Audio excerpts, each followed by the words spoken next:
बिस्मिल्लाहिर्रहमानिर्रहीम। मैं हूं तारिक चुनियो और ये है voice note number 13।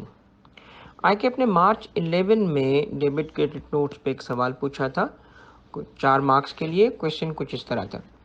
Question number 2 para B, list down the particulars to be mentioned on the debit note issued by the supplier in the event of change in the value of supply under sales tax rules 2006।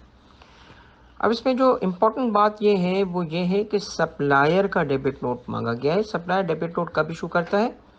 जब invoice issue होने के बाद subsequently value बढ़ी हो, क्योंकि उसके account receivable बढ़ रहे होंगे। तो डेबिट नोट इशू करने की कौन सी सिचुएशन होगी? जब जो है सब्सिक्वेंट इनवॉइस उसकी वैल्यू बढ़े। अब टैक्स मिनी में ये कवर्ड है पेज नंबर 301 पे। और ये जो सप्लायर डेबिट नोट इशू कर रहा है, हमसे सिर्फ क्या पूछा गया है? उसके पर्टिकुलर्स पे पूछे गए, सिर्फ पर्टिकुलर्स। और पर्टिकुलर्स ये हैं जो डेबिट नोट पे मेंशन होंगे इस केस में। Debit note issued by the supplier indicates the following particulars. Number 1, name and NTN of the supplier. Number 2, name and NTN of the recipient. Number 3, number and date of the original sales tax invoice. Number 4, original value and sales tax is in the original invoice. Number 5, revised value and sales tax. Number 6, difference of value and sales tax adjustable. Number 7, reasons for revision of value. Number 8, signature and seal of authorized person issuing the note. बिस्मिल्लाहिर्रहमानिर्रहीम। मैं हूं तारिक चुनियो और ये है voice note number 14। आके अपने मार्च 14 में debit credit पे एक सवाल पूछा है। Question number 10 para A. Question ये था, under the provisions of sales tax act 1990 identify the situations under which a debit और credit note may be issued by a registered person.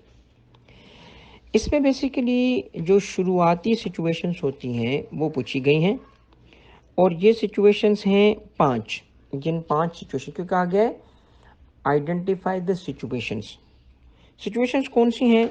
Number 1, cancellation of supply. Number 2, return of goods. Number 3, change in the nature of supply. Number 4, change in the value of supply.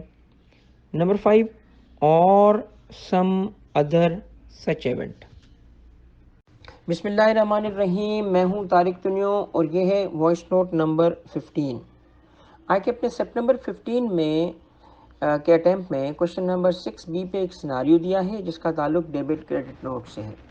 Scenario पहले गो through करते हैं। Babar associates who is registered with inland revenue department for sales tax purposes has supplied a heavy duty motor to Mubarak enterprise. दो registered person हैं, Babar associates और Mubarak enterprise. Babar associates supplier है और Mubarak buyer है on 1 month's credit. However, due to sharp decline in petroleum prices, the price of the motor is reduced by 10% in the local market. Upon request from Mubarak Enterprises, Babar Associates has finally agreed to reduce the price of motor by 8%. In view of sales tax rules 2006, describe the procedure. Important है ये चीज, procedure, which may be followed by both the parties to give effect to the above price change. Price change को effect देने के लिए क्या procedure follow करेंगे?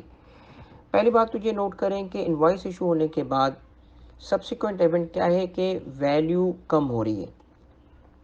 ये वाला जो एरिया है डेबिट क्रेडिट नोट से पूछा गया है। टैक्स मिनी में पेज नंबर 302 है, decrease in the value of supply जिसका टाइटल है।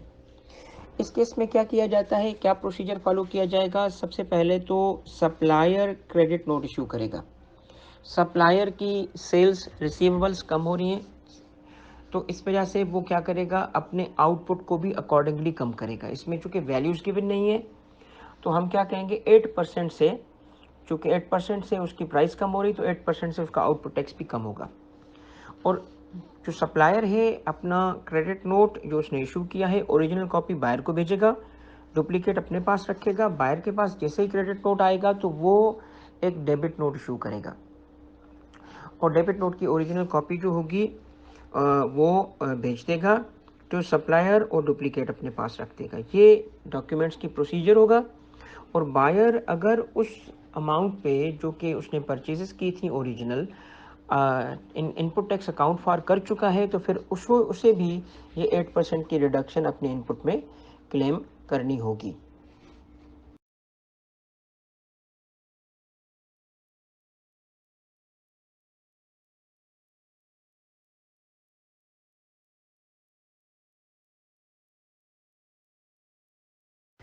बिस्मिल्लाहिर्रहमानिर्रहीम, मैं हूं तारिक तुनियो और ये है वॉइस नोट नंबर 16। इस वॉइस नोट में हम एक क्वेश्चन जो मार्च 17 और मार्च 21 में रिपीट हुआ है उसे डील करेंगे। क्वेश्चन का ताल्लुक डेबिट क्रेडिट नोट से ही है। पहले हम आते हैं मार्च 17 के क्वेश्चन पे। On 2nd of June 2016, Abid Limited inadvertently issued a tax invoice with an incidence of sales tax amounting to 25,000 rupees. As against the applicable tax of 45,000, the error was detected on 15th of February 2017 or after expiry of 180 days. Advice Abid Limited in the light of the sales tax rules 2006. अब इसमें basically पूछा ये गया है कि एक error हुई है और 25,000 टैक्स उसने डिक्लेयर किया था इनवॉइस पे और इतना पे कर दिया, अकाउंट फॉर हो गया, मगर असल में टैक्स 45 था और 180 डेज गुजर चुके हैं। क्या करें? तो इसमें सबसे पहले ये है कि एक प्रोसीजर फॉलो करना पड़ेगा। प्रोसीजर ये है कि जो इनवॉइस पे मेंशन्ड अमाउंट्स अगर इंक्रीज हो रहे हैं तो सप्लायर डेबिट नोट इशू करता है और अकॉर्डिंगली जो उस पर आउटपुट टैक्स बन रहा है वो उसे पे करना पड़ेगा। क्योंकि यहाँ पे आबिद लिमिटेड पे ही सवाल है, हम इसीलिए सप्लायर पे खुद को लिमिट करेंगे। तो आबिद लिमिटेड को हम एडवाइस करेंगे कि आप पे चूँकि 25,000 आपने पे किया है तो 45 का बैलेंस आपको पे करना पड़ेगा, आउटपुट टैक्स में आप उसको डिक्लेयर करेंगे। अब जहाँ तक बात है कि आफ्टर एक्सपायरी यानी उसने इशू क्या करना है, एक तो नोट हम बताएंगे और जो बैलेंस की डिक्लेरेशन की हम बात करेंगे कि बैलेंस आउटपुट में डिक्लेयर करो।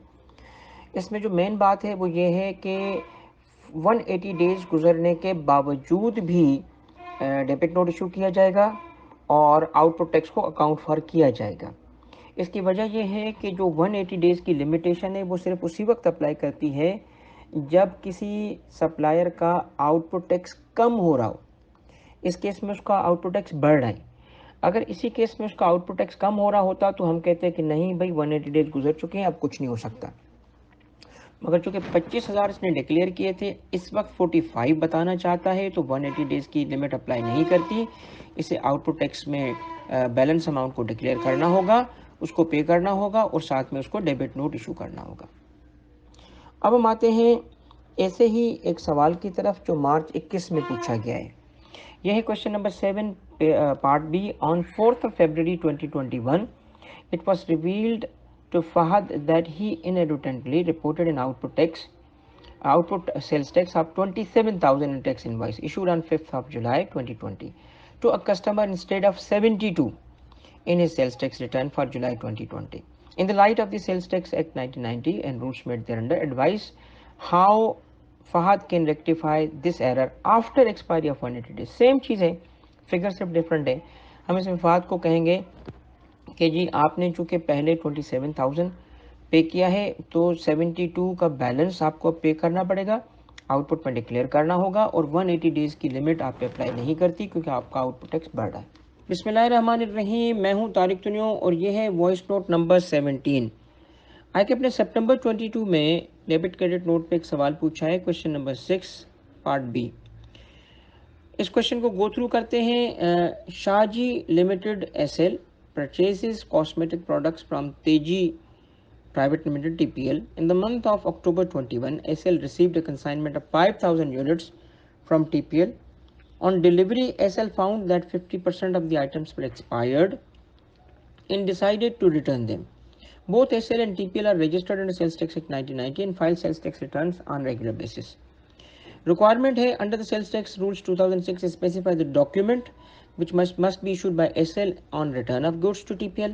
Also state the particulars that should be mentioned on the document to be issued. अब ये बड़ा सिंपल सा सवाल है डेबिट क्रेडिट नोट का और इसमें पूछा गया है कि जब गुड्स रिटर्न हो तो उस केस में कौन सा डॉक्यूमेंट है और उसकी कंटेंट क्या है। दो चीज़ें पूछी गई हैं और वो भी इन दी कॉन्टेक्स्ट ऑफ सिर्फ बायर यानी शाहजी एसएल लिमिटेड की बात हो रही है कि उसे क्या करना होगा। तो हमें सिर्फ SL तक अब खुद को लिमिट करना पड़ेगा, TPL की बात हम नहीं करेंगे इस सवाल में। 4 नंबर का ये सवाल है। इसके लिए जो बात पूछी गई है वो ये है कि अगर गुड्स रिटर्न हो तो बायर को कौन सा डॉक्यूमेंट इशू करना पड़ता है? बायर डेबिट नोट इशू करता है। ठीक है, जब गुड्स रिटर्न होती हैं तो बायर डेबिट नोट इशू करता है। और इसकी कंटेंट्स क्या होती हैं डेबिट नोट्स की? कंटेंट जो होती है कि सबसे पहले हमें क्वांटिटी बीइंग रिटर्न बतानी पड़ती है, क्वांटिटी, और उसकी वैल्यू बतानी पड़ती है। ठीक है, वैल्यू जो हमने डिक्लेयर की होती है इनवॉइस में वो बतानी पड़ती है।